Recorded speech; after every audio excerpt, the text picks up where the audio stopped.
L'idée ici est d'ouvrir des portes pour envisager de quelle façon vous pourriez vous sentir mieux sans changer la situation que vous ne contrôlez pas et quel qu'en soit son degré de gravité. Or, vos pensées, votre connexion à l'histoire que vous choisissez de vous raconter est essentielle dans votre quotidien.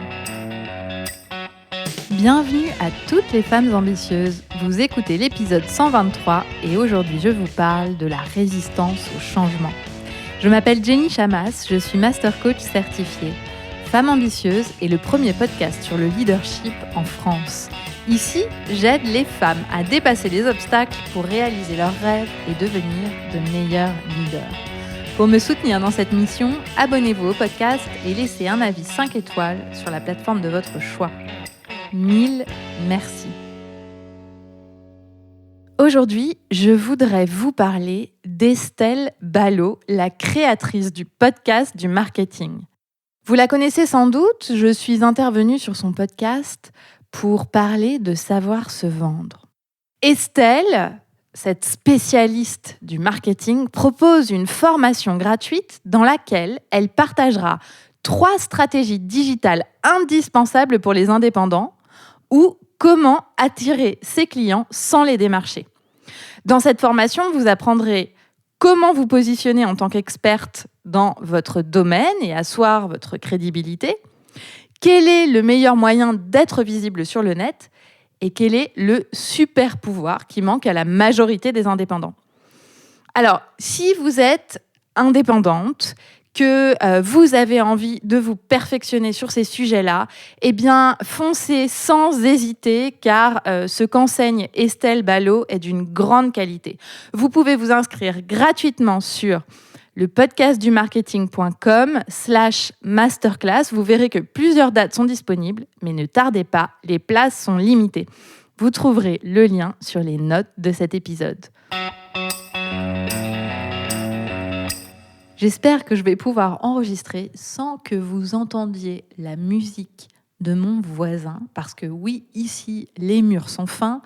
Il est en train d'écouter du métal, pas ma musique préférée personnellement, et j'espère que ça ne déstabilisera pas trop ce que je vais vous raconter. Comment allez-vous aujourd'hui ? J'ai envie de vous parler d'un phénomène que je perçois beaucoup en ce moment plus particulièrement d'ailleurs, la résistance au changement. Depuis presque 1 an, nous vivons dans une situation avec beaucoup d'inconnus, d'inattendus, de surprises et de changements. Les circonstances ont l'air de nous échapper.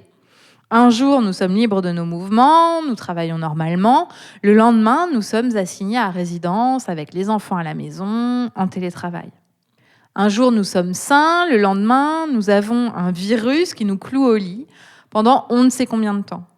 Un jour, nous avons un boulot, des clients, le lendemain, plus rien, tout ferme. Pour la plupart des êtres humains, ces changements sont difficiles à accueillir, à gérer et à accepter.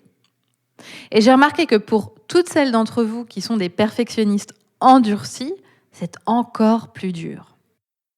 Le phénomène de résistance chez les leaders perfectionnistes peut se découper en 4 étapes. Et je vous invite dans cette description à vous demander si vous vous reconnaissez. La première étape, c'est le changement de circonstance. Votre situation change sans que vous ne l'ayez choisi. Par exemple, fermeture de la classe de votre enfant. Par exemple, votre enfant à la maison. Par exemple, contamination probable. Par exemple, quarantaine. Par exemple, fièvre. Par exemple, fermeture des bureaux, télétravail, chômage partiel, baisse de salaire, perte d'emploi. La deuxième étape, ensuite, c'est l'erreur de pensée. Quand votre situation change, vous vient à l'esprit une pensée par défaut. Par exemple, « c'est pas possible, je ne peux pas gérer, il faut vraiment que je travaille, ça ne devrait pas se passer comme ça ». Après l'erreur de pensée, la 3e étape, c'est la résistance. Là, vous vivez un blocage. Vous résistez à la situation. Votre cerveau tourne en boucle avec vos erreurs de pensée. Il tourne si fort que vous avez même du mal à ressentir corporellement vos émotions. C'est comme si elles étaient bloquées. Et votre cerveau rumine et rumine. Ça va et ça revient tout le temps. temps. Ça vous réveille la nuit, ça vous prend la tête. La 4e étape ensuite, c'est le contrôle. Parce que vous n'acceptez pas la situation et parce que vous vous battez contre cette réalité qui est la vôtre, cette nouvelle situation, vous essayez de contrôler encore plus fort tout ce que vous pouvez contrôler. Par exemple, vous contrôlez encore davantage votre agenda. Ça devient la course à l'accomplissement. Vous contrôlez votre poids. Si vous ne pouvez pas contrôler vos mouvements, ça au moins vous pouvez le faire. Vous contrôlez votre partenaire. Il doit obéir à la lettre à votre manuel sous peine de sanctions sévères. En bref, la cocotte minute bout et vous pourriez exploser à tout instant. La moindre circonstance supplémentaire qui ne va pas dans votre sens accroît votre inconfort et votre résistance au changement. En fait, c'est comme si la situation était responsable de vos émotions et de votre inconfort. En excellente perfectionniste, vous avez tellement l'habitude de tout contrôler que cette situation vous fait perdre pied. Vous avez l'impression que vous ne maîtrisez plus rien et cela vous angoisse et vous frustre. Vous avez le sentiment d'être nulle, d'être impuissante, d'être inutile. Et en plus, vous pensez qu'il est impossible de vous sentir bien dans ces conditions. La seule chose qui pourrait améliorer votre ressenti, ce serait que la situation se débloque, revienne à la normale et que vous puissiez à nouveau reprendre les rênes de votre vie. Tout dans votre cerveau vous amène à penser qu'il n'y a qu'une seule issue possible qui soit positive, que la situation revienne à la normale. Sachez que je vous comprends. Si j'avais des émoticônes ici, ce serait plein de cœur. Évidemment que c'est dur d'accepter des changements qu'on n'a pas choisis. Et ce, quelle que soit la période, qu'on soit en période de pandémie ou dans une période où il y a 0 pandémie. Évidemment que vous aimeriez que ce soit autrement. Et si je pouvais appuyer sur un bouton magique pour faire changer les choses, croyez-moi, je le ferais sans hésiter. Mais mes chers leaders, ce bouton n'existe pas. Et il faut bien prendre conscience d'une chose. La résistance à la situation ne fait qu'amplifier votre inconfort. Que se passe-t-il pour vous quand vous pensez « ce n'est pas du tout ce que je voulais, ça ne devrait pas se passer comme ça ». Votre pensée génère des émotions inconfortables en vous auxquelles vous résistez. Vous êtes en guerre contre la réalité que vous ne pouvez pas contrôler. Autrement dit, vous êtes forcément perdante parce que vous vous mettez en guerre contre une réalité qui existe et que vous ne contrôlez pas. Évidemment, ça va être un échec. Alors, vous vous demandez peut-être, mais je ne sais pas au fond, moi, est-ce que je résiste ? Est-ce que c'est vraiment ça la résistance ou pas ? Alors, je vais vous dire quels sont les signes que vous êtes dans la résistance. Je vous donne des exemples.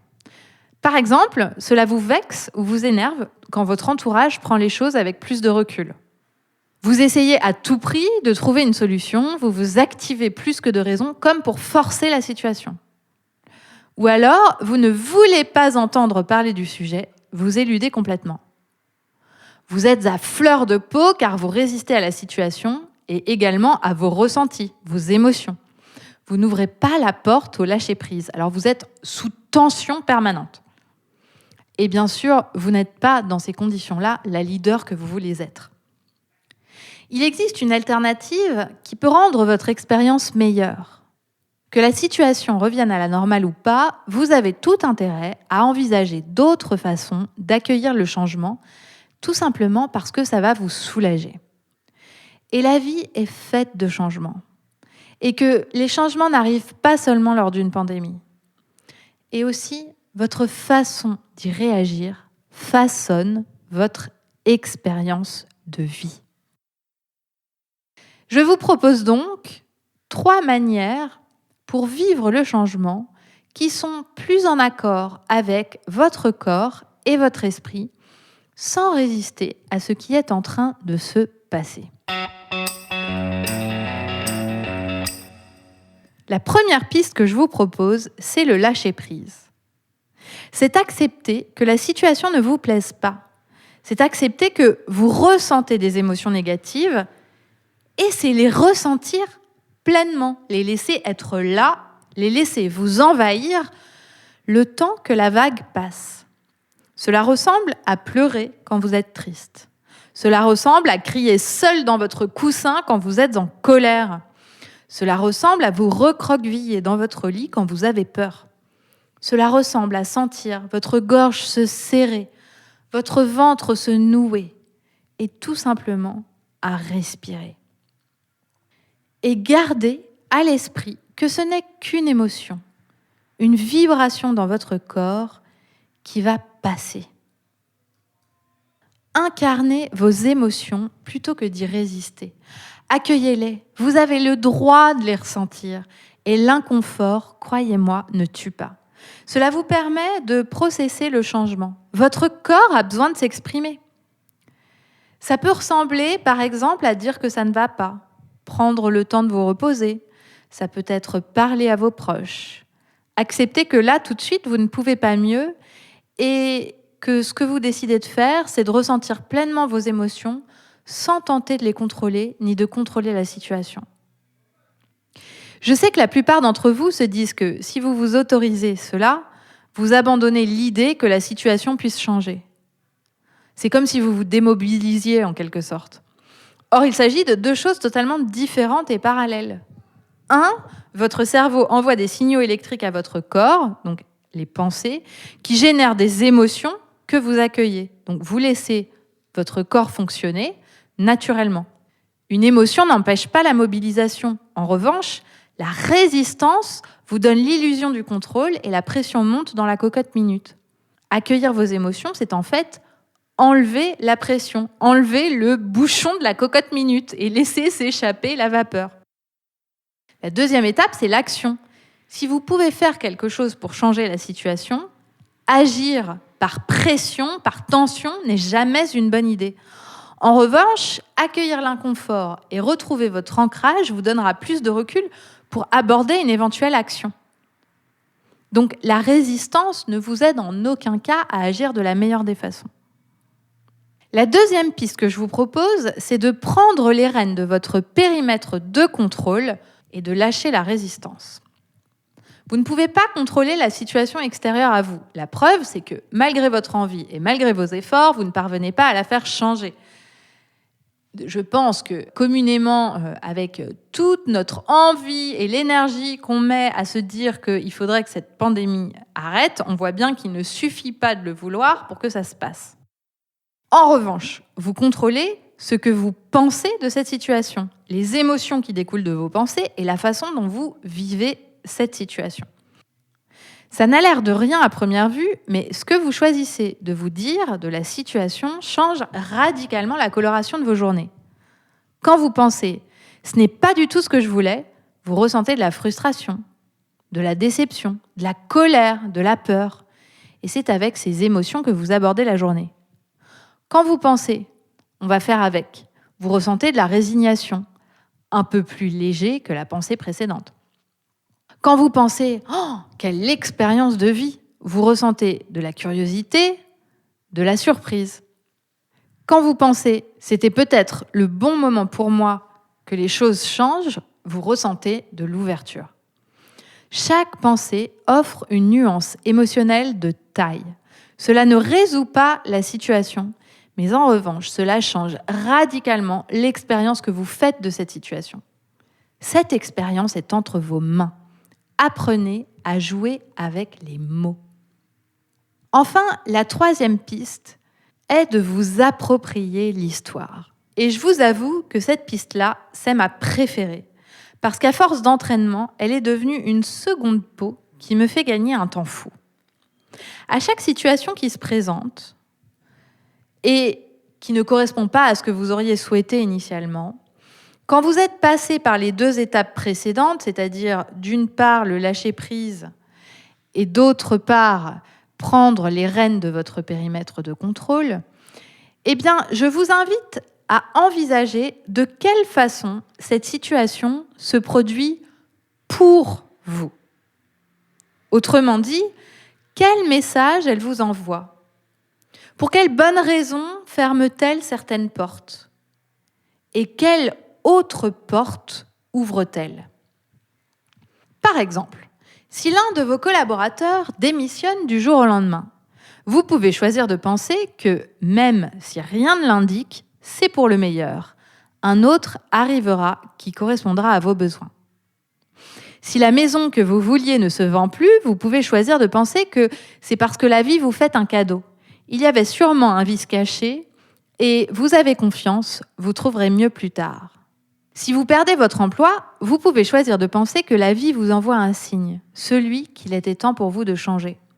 Peut-être vous envoie-t-elle aussi un second signe, qui est qu'elle veut vous faire travailler la résilience, car savoir y faire appel est une compétence inestimable. L'idée ici est d'ouvrir des portes pour envisager de quelle façon vous pourriez vous sentir mieux sans changer la situation que vous ne contrôlez pas, et quel qu'en soit son degré de gravité. Or, vos pensées, votre connexion à l'histoire que vous choisissez de vous raconter, est essentielle dans votre quotidien. Développer la capacité à vous approprier l'histoire qui se joue vous permet de vous sentir aux manettes, d'être plus ancré dans le présent, de savoir apprécier les petites choses et de ne pas vivre en regrettant le passé, que notre cerveau estime être mieux qu'aujourd'hui, ou en attendant le futur, pour lequel notre cerveau nous raconte l'histoire qu'il sera forcément mieux. Essayez et vous me direz comment ça se passe pour vous. Alors, comme exercice d'application cette semaine, ce que je vous propose, c'est, à la lumière de ce que je viens de vous décrire, voyez-vous une situation dans laquelle vous ressentez de la résistance en ce moment. Identifiez cette situation-là et puis essayez l'une des 3 techniques. Le lâcher-prise, contrôler ce qui est en votre pouvoir ou vous approprier l'histoire. Vous êtes manager, entrepreneur ou dirigeante, rejoignez notre programme de coaching Leaders Ambitieuses. Pendant 6 mois, nous vous accompagnons sur le chemin de vos objectifs et vous apprenez à devenir une meilleure leader en vous épanouissant à le faire. Notre méthode, vous enseigne comment reprogrammer votre cerveau, gérer vos émotions et vous mettre en action pour relever vos challenges sereinement. Pour en savoir plus sur le programme et le rejoindre, vous pouvez cliquer sur le lien dans les notes de cet épisode ou bien vous rendre directement sur mon site jennychamas.com et cliquer sur « Travailler avec nous » sur la page « Coaching ». Inscrivez-vous à la newsletter pour encore plus de conseils de leadership et de développement personnel. Le lien est disponible dans les notes de cet épisode. À bientôt!